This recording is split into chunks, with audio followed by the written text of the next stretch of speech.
Assalamualaikum warahmatullahi wabarakatuh. So pada hari ini kita akan membincangkan masih dalam tajuk jadual kala unsur dan lebih menekankan kepada kumpulan 17 dan juga kala 3. Okey.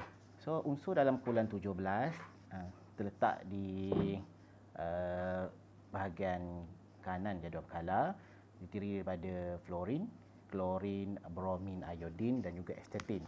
Kemudian ada juga unsur baru iaitu tennessine, TS tapi agak kurang dibincangkan dalam tajuk ini. So unsur kumpulan 17 juga dikenali sebagai halogen dan wujud sebagai molekul duiatom. So macam mana cara untuk kita menghafal susunan unsur kumpulan 17 bermula daripada F, fluorin, dan kepada A. So cubalah keluarkan mnemonik sendiri bagaimana awak boleh menyusun kumpulan 17 daripada atas ke bawah dalam kumpulan.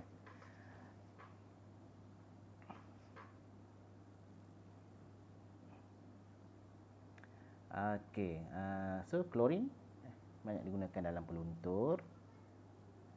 Kemudian bromin merupakan bahan di dalam pemadam api. Iodin bertindak sebagai disinfektan. Okey, perubahan sifat fizik unsur menuruni kumpulan 17 bermula dari fluorin kepada estetin. Yang pertamanya adalah pertambahan saiz molekul disebabkan daya tarikan antara molekul menjadi semakin kuat. Oleh itu, takat lebur dan takat didih halogen bertambah kerana lebih banyak tenaga haba diperlukan untuk mengatasi daya tarikan antara molekul. Ketubatan unsur juga bertambah dengan pertambahan jisim atom menuruni kumpulan. So ini beberapa sifat fizik unsur kumpulan 17 iaitu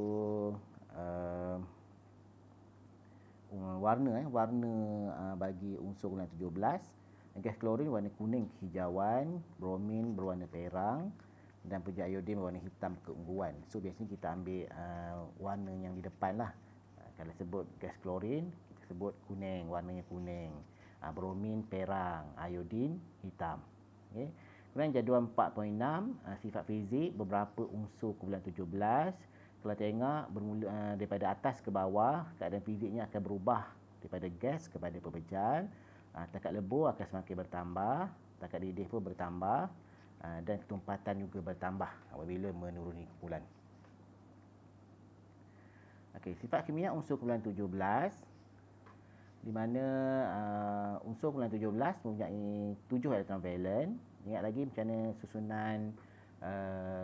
susunan elektron valen mempengaruhi kedudukan unsur dalam jadual berkala. Di mana bila 7 elektron valen, so kita tahu dia berada dalam kumpulan 17 dan melibatkan berapa petala. Contohnya kalau fluorin 2.7 maksudnya dia berada dalam kumpulan 17 dan kala ke-2. Okey. Unsur kumpulan 17 menerima satu elektron dan membentuk ion bercas negatif. Tindak balas unsur kumpulan 17 dengan air, logam dan alkali.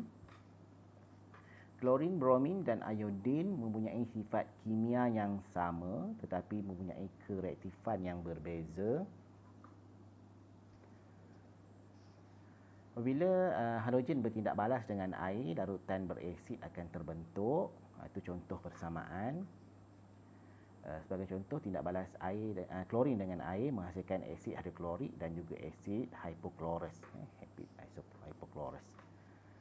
Okey. Kemudian tindak balas halogen dengan logam membentuk halida logam.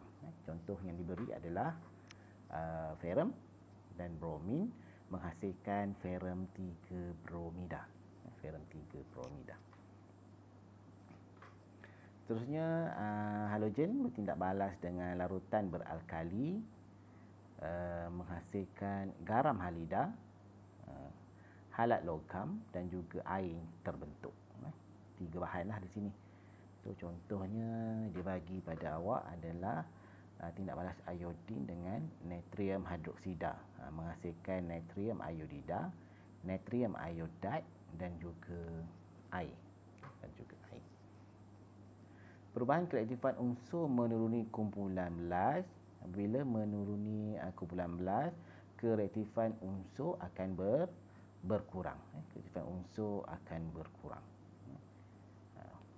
Daripada fluorin, bromin dan iodin, maksudnya unsur yang berada paling bawah, berada lebih bawah adalah kurang reaktif. Pertambahan saiz atom menyebabkan petala valens semakin jauh daripada kedudukan nukleus. Hal ini menyebabkan daya tarikan nukleus terhadap elektron menjadi semakin lemah. Keadaan ini menyebabkan kesukaran dalam menarik elektron untuk memenuhi petala valens. Sifat fizik dan sifat kimia unsur lain dalam kumpulan 17. Secara umumnya, semua halogen larut dalam pelarut organik dan tidak mengkondaksikan haba serta elektrik. Fluorin merupakan gas beracun berwarna kuning muda. Gas ini reaktif serta bersifat mengakir dan pergabungan dengan hidrogen boleh menghasilkan letupan kuat. Sebab tu biasanya kita jalankan eksperimen ataupun aktiviti menggunakan kebut wasap. Asetin pula merupakan unsur radioaktif yang sukar dijumpai kerana tidak stabil secara kimia. So yang dimakmal kita ada banyak klorin dan bromin lah. Klorin dan bromin. Iodin juga ada. Klorin, bromin, iodin. Asetin memang tak ada lah dimakmal. So ada 4 je yang kita ada. Itu pun kebanyakannya secara sebatian lah. Okey, so selesai 4.5 bulan 17. Kita ingat pula unsur dalam skala 3. So dalam jadual berkala awak, kalau awak perasan unsur dalam skala 3 bermula daripada natrium, magnesium, kemudian aluminium, silikon, fosforus, sulfur, klorin dan juga argon. Natrium berada dalam kumpulan 1, magnesium kumpulan 2, aluminium berada dalam kumpulan 13 sehinggalah kepada argon kumpulan 18.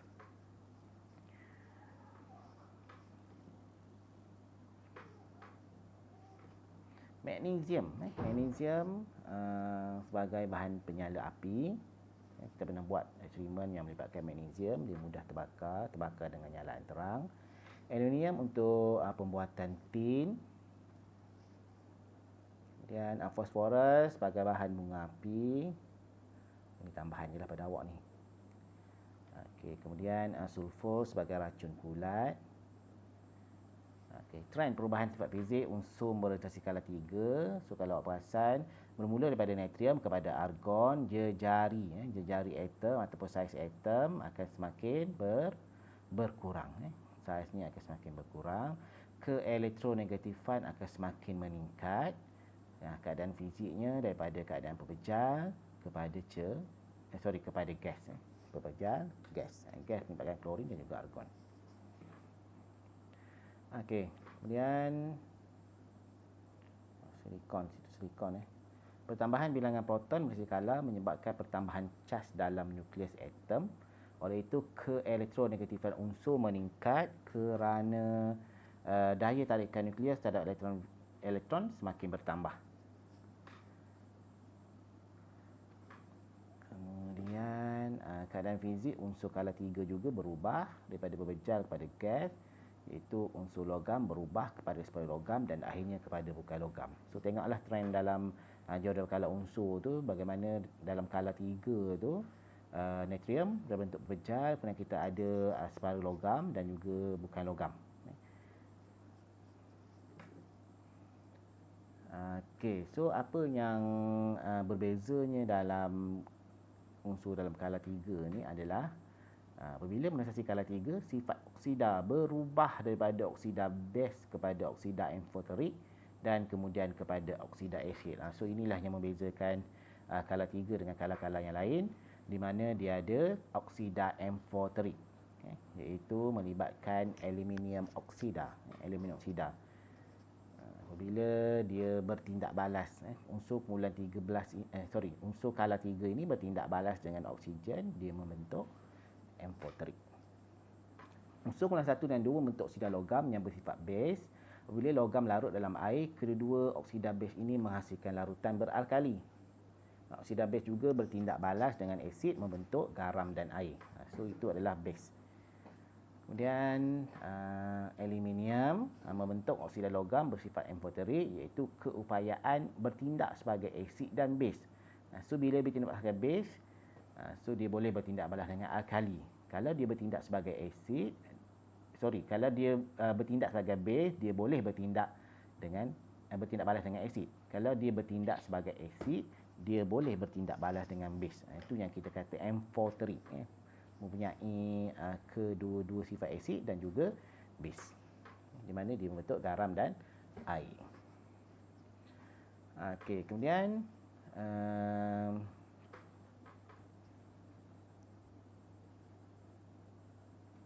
fluorin, unsur kumpulan 14, 15, 16 dan 17 pula membentuk oksida bukan logam yang bersifat asid. Yang bersifat asid. So sini boleh larut dalam air, oksida unsur kumpulan-kumpulan ini menghasilkan larutan berasid. Bila larutan berasid, dia boleh bertindak balas dengan alkali membentuk garam dan air. Okey. Kemudian kita ada unsur separuh logam atau metalot. Unsur logam atau metalot mempunyai sifat logam dan sifat bukan logam. Unsur ini merupakan konduktor elektrik yang lemah. Namun begitu, metalot merupakan konduktor elektrik yang baik pada suhu yang tinggi. Berdasarkan sifat tersebut, metalot seperti silikon digunakan sebagai semikonduktor dalam penghasilan mikrochip elektronik. Okey, so ini adalah mikrochip elektronik yang terlibat dalam pembuatan komputer dan juga telefon bimbit. Okey, so kalau ada apa-apa masalah berkaitan dengan unsur kumpulan 17 dan juga kala 3, boleh PM cikgu. Dan jangan lupa siapkan awak punya modul dan segala maklumat akan cikgu masukkan dalam grup. Okey. So terima kasih, kita jumpa pada PDPR seterusnya.